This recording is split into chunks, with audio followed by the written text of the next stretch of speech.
Tom O'Connor, of course, from the Gulf Coast Legal Technology Center.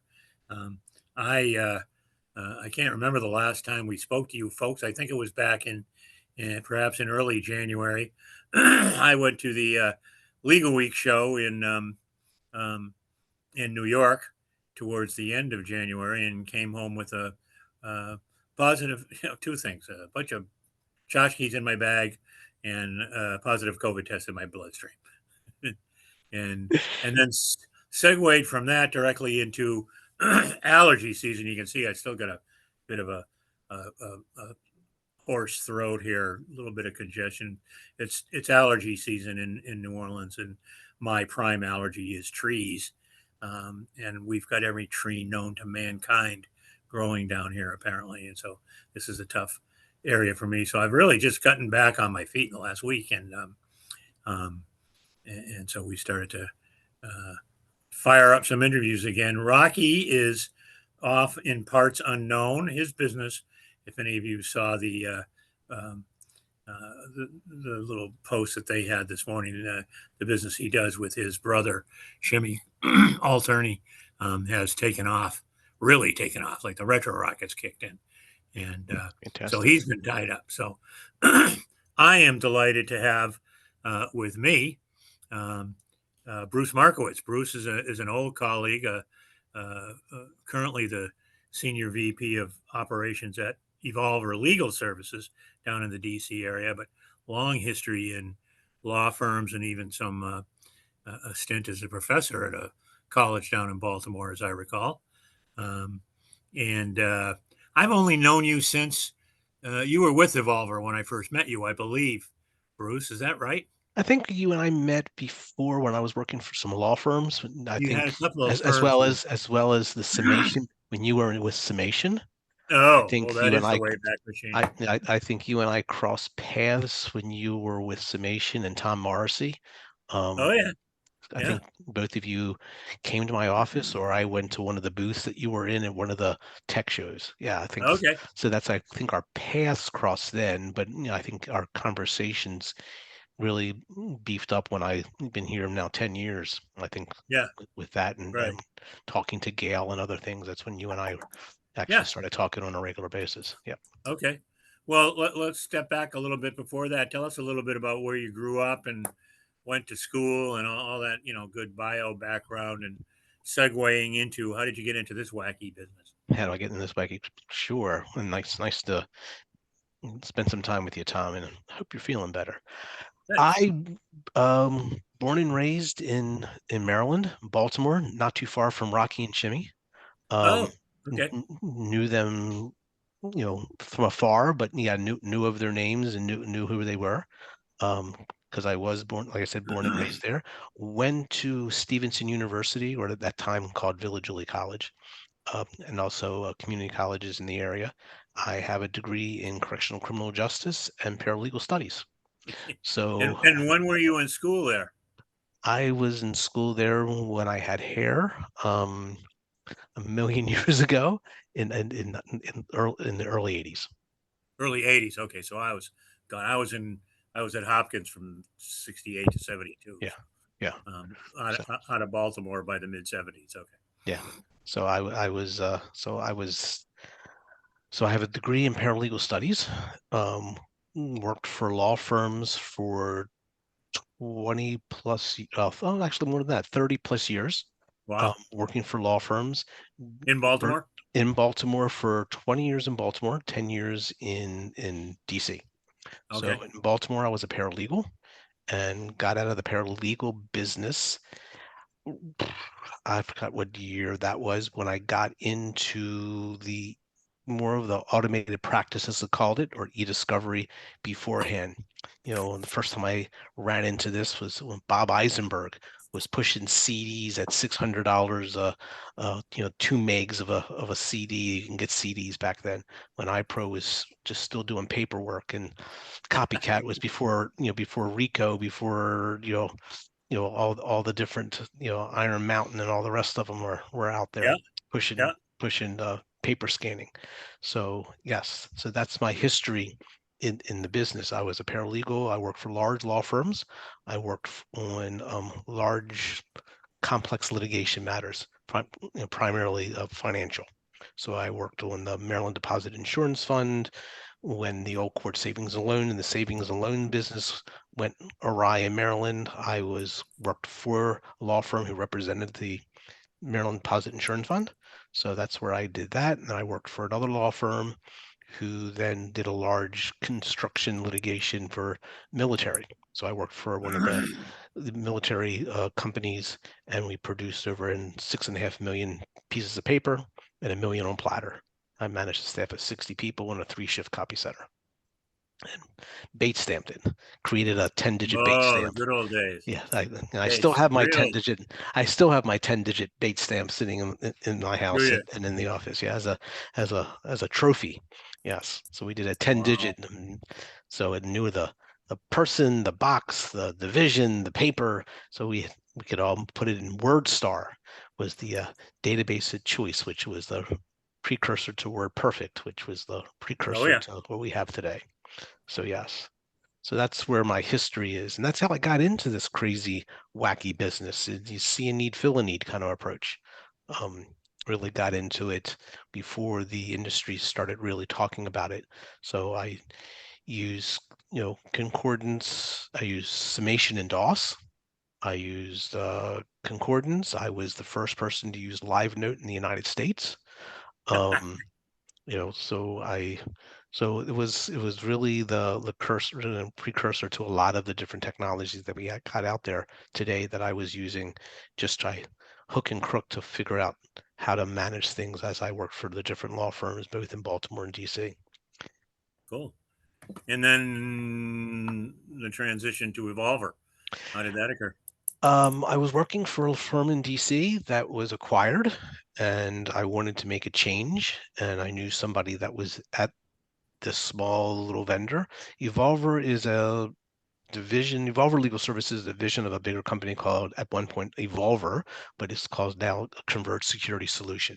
And they are an Ah, IT for the commercial and federal side. And they have a small e-discovery division. That's what I run. So I knew somebody in that division, and I came to work there to help build and rebuild this division. And I've been here almost 10 years. and so let's talk about you. You mentioned DOS summation, which was also the first product I ever used Hmm. on a large, quote unquote, large case um, out in California. Um, Concordance, Live Note, WordStar. Um, so, how are things different, better, more efficient with the technology that we've got now, if they are? I don't think If it that even depends on the technology. it all depends on the technology, but I think the workflows are different. I don't think, and the technology surely is different. You've gone from DOS to Windows and cloud, and you have, you know, threading, you have all kinds of different things that you can do with the technology. But I don't think it's a lot different than it was when you and I were in the summation worlds and in the concordance worlds. It's still, you got data, you got to put it somewhere, you have to review it, and you're running searches using it from keyword or you're using from analytics to find the key pieces. It's still pretty much the same. And I hate saying Never fill that up. Never fill that up. You correct, know, it's not going to happen. Not going to correct. happen. And in a year and a half, technology, of course, technology completely changed or got better and faster. Um, and now, heck, I'm sure you see it, terabytes and terabytes of information. Absolutely. My first database when I worked for the law firm when I was Frank Bernstein Conaway and Goldman, small little firm in Baltimore that no longer exists.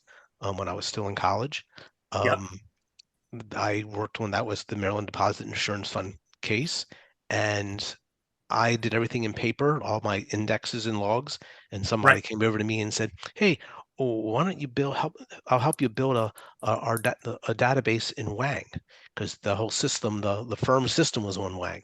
And I said, "You want to do this in Wang?" And they said, "Sure." So they took all of my logs and all my notes and they put it in a Wang database And when the opposing side used to come over to the office and want to look at the data, and they said, I remember last week there was X. And I said, wait 1 second. I would call upstairs because they couldn't put the unit in my room because I had no power to do that. And it was like a small little back office. I said, person's looking for these 3 words that I put in my index. Oh, yep, it's box X, Y, and Z. That was I the had a first. completely similar experience. That first case I talked about, it was a large real estate case during the crash in the 80s, and multiple matters against developers and et cetera, et cetera. And they were all coordinated in one case in Sacramento. They were all given to one lucky judge. And same thing. They were taking depositions at the office of the firm I was working at.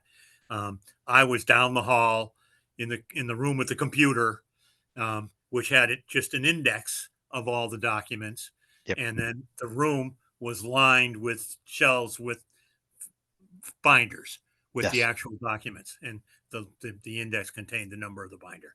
And the associate would come running down the hall. He's asking him about a letter from 1981 from Joe to Fred at the Acme Fireworks Company.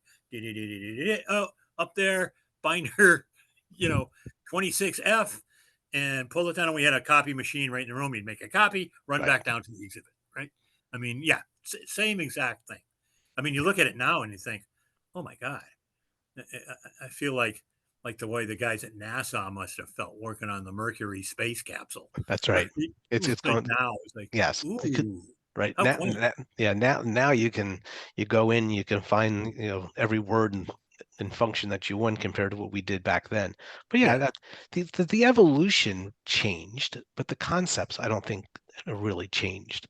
When I like you No. mentioned you mentioned I taught for 13 years at Stevenson University, called a part of the paralegal program. The course was computerized litigation support, and I was probably one of the earlier people that went to summation and went to concordance and went to case map and went to live note and said, hey, can I have your software for free for the universities?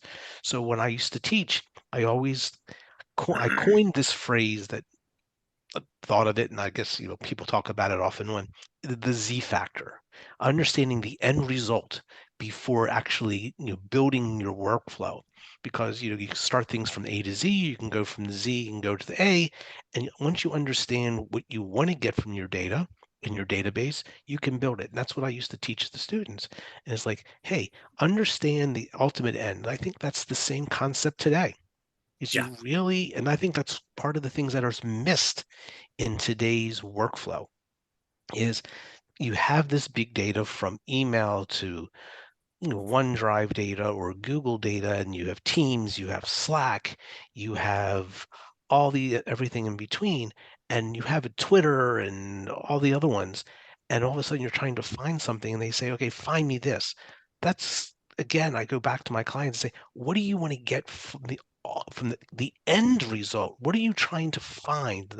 Let's not poke and prod and see if we can get there. Let's make sure we can understand the bigger picture and then be able to leverage the better technologies that we have today. Because again, going summation, you know, we had thousands when I worked for a firm in DC that when I was using summation for them, had thousands of transcripts. And that used to say, well, find me this and find me what is the end? What are you trying to pull from all of this?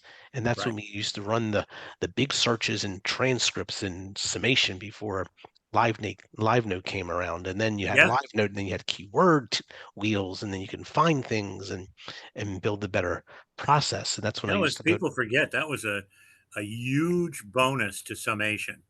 It was, Mhm. to me, their big attraction was you could load up your documents, your indexes, whatever, but also the transcript searching. So you could do what they called the blended search. You could That's search right. both. Both at the And same time. yeah, and in cases where you had a ton of deposition testimony, that was enormous. That It was was an enormous huge. advantage.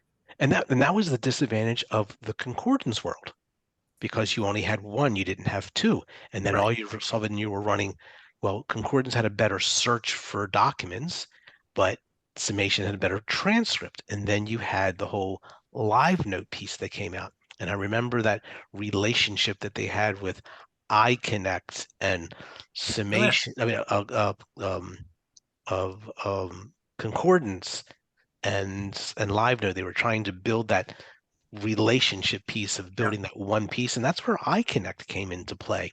Of they could do a little bit of both and build that. That was before, K Cura came out and yeah, in the relativity world.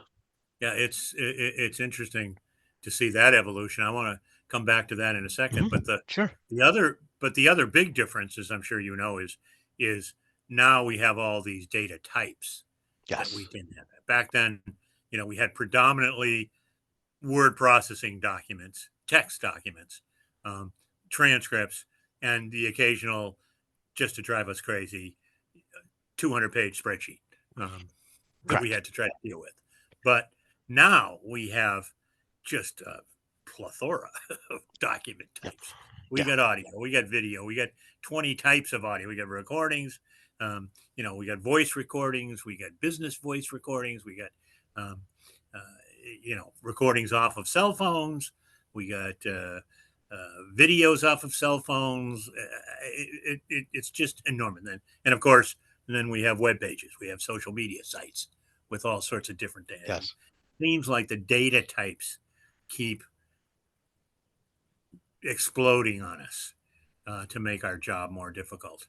Um, so, in your business, do you have a forensic department tool? Do you partner with somebody? Because going out and acquiring that stuff now is often a huge challenge. Yeah. So I do. We have a couple people in my office that can do some of the collections, but we partner. And a lot of our clients are corporate clients versus the law firm that we're helping them. We're really, majority of my clients are large corporates.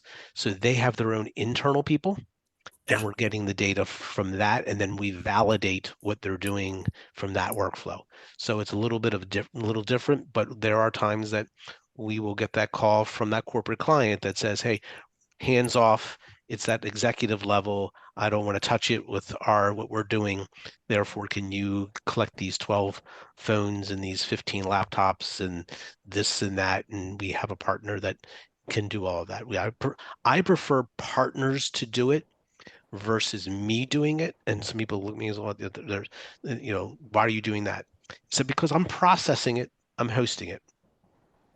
And so therefore, because I came from the law firm side, and I used to tell my lawyers when I was working with them, I'm not a lawyer, so I used to go to the lawyers and say, hey, look, when you're in a deposition, you want to ask the person the following questions. And well, some of the questions were always, who collected the data? Well, we collected the data, we being the law firm and or the vendor, and you processed it and you hosted it and you reviewed it. So how do I know you didn't lose something that was important? Therefore, the way I did it when I came over here, and we had a pretty sizable forensic group, and we didn't do a lot of it, so they went to do other things. And the executive says, "Are you going to replace?" I said, "No, I prefer not to replace for that same reason.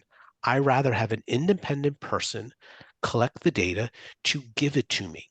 Therefore, I have the original collected piece, I have the process piece, I have the hosted piece. Now, when there is an objection, I can go to an independent person to right. say, yes, here's the data. This is what I gave them. And it validates what they produced to you. It was missing or it wasn't there. It was partially there. Or it was part of the Slack space that we got. Or remember, we talked about Slack space and you didn't want that. Therefore, we didn't collect that. So there's no Yeah, mismatch. But but the different data types is becoming more and more of an issue. Every application has these issues of how can I see this and how can I get that? I'm working on a project right now that they're saying I can't get down the websites the way I need to. They're missing the links, and they're missing the links because the person who they're getting for, they got rid of their website. So you know, it's hard now how to get those links. But that's the other side coming to us to our client and say, I can't give you certain things. Now they're saying, well, what are we supposed to do now? So it becomes an issue.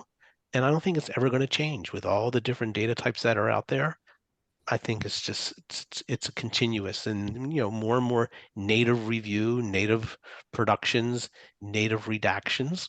I think you're going to see more and more of that with these applications, and people are going to get away from probably the TIFFs and the PDFs, even though that's the staple and it won't be like tomorrow. But I think the ultimate end, you'll see more and more truly native productions. Interesting. Okay. Um, and that was going to lead up to where do you see things going? Um, you mentioned the early days of summation and concordance, and then Kcura kind of came in and gave them a hip check and threw them into the boards, and some other companies are trying to do that to Kcura now. It's just the natural evolution of software companies, I think. Um, where do you see things going? Um, I think where do we see things going? I think you're going to have more and more cloud, which is what we have today. You have the RHEL ones, you have NextPoint, you have Reveal, you have 1,000 of them out there. You can sit here the whole 2 hours. You can talk about every tool imaginable out there, and then you and I have done that separately, in conversations. What about this tool? What about that tool? I think you're going to see more and more of that coming out there, and I see some are going to be acquiring others because the technology is going to be there. I also think um, that we will see more of the Microsoft growth in the e-discovery world. Even though I was on a call with somebody the other day, a bunch of industry people, and they said, Microsoft is the largest e-discovery company out there, and they don't even realize it. But I think you're going to see more and more of things in Google and Microsoft that are going to be from that collect, review to produce, and it's all going to be natively done. And people are going to really drive in and use the quote unquote AIs that are out there that are going to get better and better as the technology grows. And I think that's where it's going to end hey, up. hey, you win a prize. We went like what, 25 minutes without saying AI. I know. I I know. like it. Yeah. Because it's is it real? Fake? I'll leave it to somebody else to make No, that it's decision. real. It's Yeah, just it it's so is. new. Yeah. People don't realize generative AI and open AI. When the CEO of your company goes on record as saying, "Yeah, my product sucks," you know, and he's saying that we're just not there yet. Right.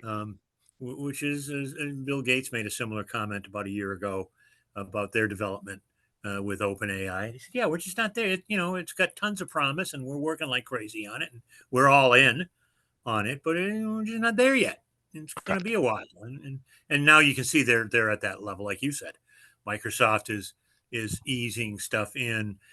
Lexis, Westlaw. I Hmm. mean, people are using different flavors of AI for different Sure. tasks, but it's yeah. I In think, our business, in the yeah. search business, I think we're still I don't know 6 9 months away. I think the same. I see if you go back and when I say this statement, you understand what I'm talking about. When you had the big red boxes and you did star paging, and now all of a sudden you can easily run searches in Westlaw and Lexis and find what you're looking for in case law. I think the e-discovery world is getting there from that analogy of, hey, Yeah, I can go in and run a search and I can get every kind of shepherd world of a case. I think the e-discovery genre is slowly getting to that point of I can put all of my data in here and I can find something. And I think that's where the Microsofts are and the document management systems are and the Google worlds are. They're slowly getting there, and the e-discovery is picking that flow up, and how one will push the other out the door.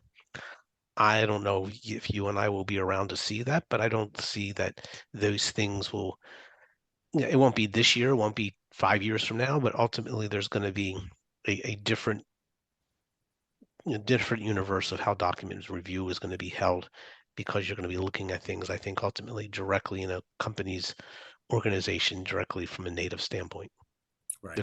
They're gonna give somebody access to the Microsoft whatever or the Google whatever or whatever document management system that's out there now, and they're gonna just open up that port and say, here's your documents, go look at it, tag it, mark it, and it's all yours. Yep. Yep. So I'm really curious to see where things are a year from now, Hmm. say at Legal Week next year, where products are and how things have developed. Because, like all technology is going to get better. The price is going to come down to where it's reasonable. The X factor that nobody wants to talk about now is how much this stuff really costs. Correct. Um, um, and it costs a lot.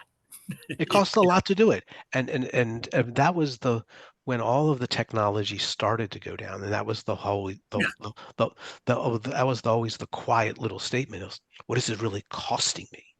It's yeah. like, oh, don't worry about it, don't worry about it, don't worry about it. Listen, But then you had a lots of then people started realizing, and you see the surveys that come out every quarter, the prices are going down on some things yeah. and going up on others. I It's mean, that's just technology. Like I said, I started out with the DOS version of Summation on a compact 486 that 386 that cost $7,500. You correct. know, I got more firepower on my cell phone now, Correct.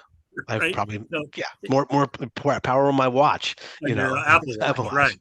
Yeah. Right. So So so yeah, that's all gonna come I down mean, to that. if you look at the true revolution of how we did technology, like you said, you started with the summation, and then you had the concordance, you had, Lextranet, and you had all the pieces, the early portions of iConnect and Clearwell and all of Yeah, these things you know, as we continue to move down this train of technology and we end up getting back to the what I said in the very beginning, the Wang world, you know, a mainframe of world. That's the cloud. The cloud is what I that's consider exactly, the exactly Dr. Wang must be rolling over in his grave same saying, paradigm. I told you so. Yeah. They all laughed at him and said, oh, that Yep. will never be. And here we are back Yep. again. Yeah. It's all Yeah. cloud-based. Just So, diving into a remote server, you know, regardless of what your desktop looks like. Yeah, yeah, and wherever you are, you don't have to worry about it. yeah, It's just exactly. it's the one step further than what he offered, which was you had to be in that space. Now I can go to anybody's house, go on a computer, and bring up my mail, bring up my documents, bring up anything without having to worry about it because it's Yep, all in the cloud. yep. So, yes, So listen, this is the point where Rocky would interject and say he wants to ask a couple of off the cuff questions, sure. um, like we would if we were at a tech show together and just running into each other. So the first one he would ask is, "What's your favorite city in the world?" Favorite city in the world, I would say Baltimore. Yeah, nice. The culture is wonderful, the food is wonderful, the people are fantastic. When I grew up right on the outskirts, we always loved going downtown to Lexington Market, Cross Street Yep, Market, and yep. walking around Little Italy and the Inner Harbor. The I, greatest people I'm in the world. when I go there now, and I get there, if I get to DC, I always take time to spend at least a night in Baltimore. I'll take the Mhm. train up and at least do an overnight in Baltimore, fly out of BWI. It's perfect. Yes. Um, but when I was in school, uh, first we lived around the campus up on 33rd Street, but then Hmm. after the first year, a couple of us got places down in Fells Point, which was, you know, a college student's delight back then. It was a complete bucket of blood, Yes, um, right. with merchant seamen and great little places. Now it's kind of yuppified, and they've developed that whole neck. I don't even know what it's called, but as you go uh, towards the inner harbor from Fells Point, it's all developed with nice hotels. I stay. There's a Marriott Yep. there. A Um, lot of yes. There's still yeah, lots of little off streets that have great art museums and little yep, shops yep. and they're still all there, but they're all mixed in. Yes. And then I'll take the trolley or the free tour bus. They got those free Hmm. round the city buses. I'll go up to Homewood, and which we're going to change from Johns Hopkins University to Michael Bloomberg University. I think any time now is he's putting more and more buildings up there. Last It's time I was incredible. there, yeah, he's building a huge student campus student center on the lower end of the campus, like down from 33rd towards like 31st. Us. And but it's that big. It's Yeah, like it's huge. they got like 2 blocks between the campus and the art museum, which is Yes. just on the south end of the campus. Yeah, Yeah. and he's already built like half a dozen other buildings on the Yes. campus. So it's yeah, a lot of changes, but it's still, yeah, it's a city of neighborhoods. It It's a is. wonderful place to And walk culture. around. Yeah, yeah, like you said, I love staying downtown and walking over to Lexington Market, getting crab cakes. I love walking around Fells Point. It's just a great city. It is. I love it a lot. Okay, how about favorite book? A favorite book, not any favorite, but a favorite maybe that you've read recently. Last Or it's an old one, and I look at it off and on. Who moved my cheese? move my cheese. Yes, it's really, understanding our lives and people that move things around and how people adapt and understand people's interactions with others. I always find it's an interesting. The other one is Animal Farm. Um, Yeah, it's the two we're of all them created are equally. Some yeah of us are more equal than others, right? right. Yeah. So the two of them always give me a good laugh and a good scratch the head. Cool. How about a favorite song or if not song, genre of music? Um, I like classical music all the way down to country music. And of Huh. course, the jazz is always in between. So, yes. Yeah. And then the fourth question is the one I always lead with, leave with. Beatles or Stones? Yes. Oh, you Yeah. do work at law firms, yeah. Yeah. Yes. Beatles, Cool. Stones, both. I think they cover a lot of who I am. So Yeah, great. And then the last question um, that we ask everybody: if you could spend a day with anybody from our business, uh, living or dead, who would that person be, and what would you do? Doesn't have to be work related, if it was somebody you wanted to go to a ball game with, or go fishing, or whatever. I would like to spend time with Robert Childress. Ah, Um, and I would love to walk around Baltimore and sample the foods, drink, and talk. He and I had some really good conversations, and I would love to have continued them.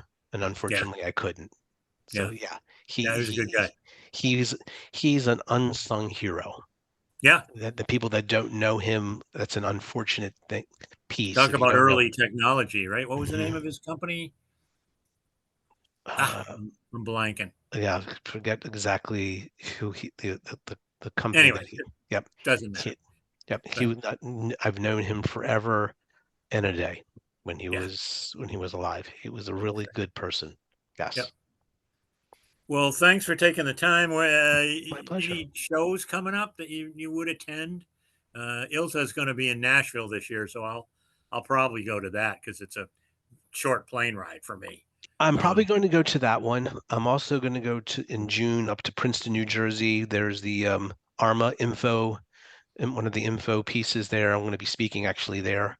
oh, Since I good. do, I'm certified since I'm certified in IG records and enterprise content, so I Sure, still put a sure. big, but big foot and process into the whole far left of the EDRM as we talk about, where the Yeah, deciments are. So I'm going to go there and I'm going to be yeah. speaking on a couple different topics there.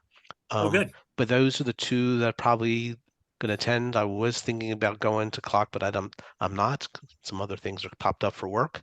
Yeah, But yeah, that's yeah, not in my wheelhouse. yeah. Um, I mean, great organization, and Hmm. I hear good things about the conference. It's just not my sweet spot. So, Yeah.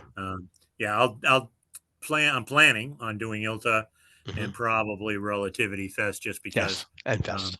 a lot of good contacts there. A lot of people I like to stay Yeah. in, So I'll be going and there to I ILTA love and Fest. I love Chicago. Yes. Yeah. So I'll be going to yeah. So I'll be going to ILTA and Fest, and then the one up in June for Good. the Okay. information Well, I look conference. forward to seeing you at ILTA, because Perfect. that'll come up first. That'll be in August. And Yes, it will. thanks for taking the time to chat, and My look pleasure. forward to seeing you in person. Perfect. Talk soon. Be safe. Thanks for Bye-bye.